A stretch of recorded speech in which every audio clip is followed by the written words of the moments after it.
The performance section of our Cycles render properties offers options to control how Cycles calculates our render. And a lot of these are really only understood by those with an advanced knowledge of Cycles. So for this lesson, I'm going to ignore the right side of the panel and only focus on the left, starting with threads, which correlates to the number of CPU cores your computer has.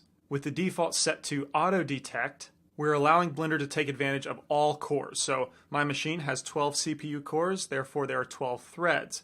However, if we are running multiple processes, like for example, I'm recording this video at the same time I'm rendering, Blender and Camtasia would be competing for threads, which means the recording could potentially lag and the render could go slower than it normally would. So if I switch it to fixed, I can manually set how many threads Blender is allowed to use. In the example of recording a rendering tutorial, maybe I would give it 11, leaving one of the cores for Camtasia. But the majority of the time, leaving it at auto detect is what you want because that's the fastest your machine can render your image. Below this, we have our tiles options. So if I kick off a render, tiles are the little orange squares that start at the center of the image and gradually build out to complete your render. And the default pattern is set to center. That's why the tiles start in the middle and grow outward. But you can choose from a list of patterns, bottom to top, top to bottom, left to right, right to left, which really just comes down to preference. It doesn't have a significant impact on render time. However, the X and Y dimensions of each tile does have a fairly significant impact on the render time.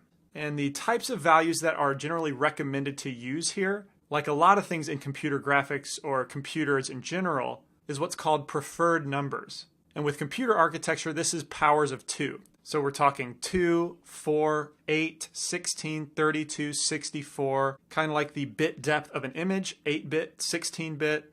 Also your operating system, where it used to be 32-bit operating systems, now we're up to 64-bit operating systems, and including texture sizes like 1024, 2048, 4096. All these numbers are called preferred numbers. And so I'm going to switch to slot 2 to demonstrate the difference between our tile dimensions and start with 16 by 16. With the smaller tile size, you'll see that the render appears to go faster because it's easier to calculate 100 samples in just that 16 by 16 space. Okay, so that's 31.5 seconds. Let's go to the next preferred number, 32 by 32. Switch to slot 3. That shaves off a little more than a second. Next, let's go to 64 by 64, which is the default. That's back up to 31.78 seconds. So 32 appears to be the fastest render time in terms of tile dimensions. And I know that a second might not seem like a lot, but if you're rendering a 1,000 frame sequence, 1 second per frame starts to add up to a significant time savings.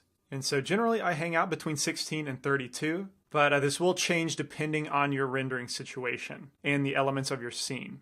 Below that, we have Progressive Refine, which when I enable that, the tiles section is ignored and the entire frame is treated like one huge tile. That's why up here at the top, we have Path Tracing Sample 14 out of 100, matching exactly the render samples over here.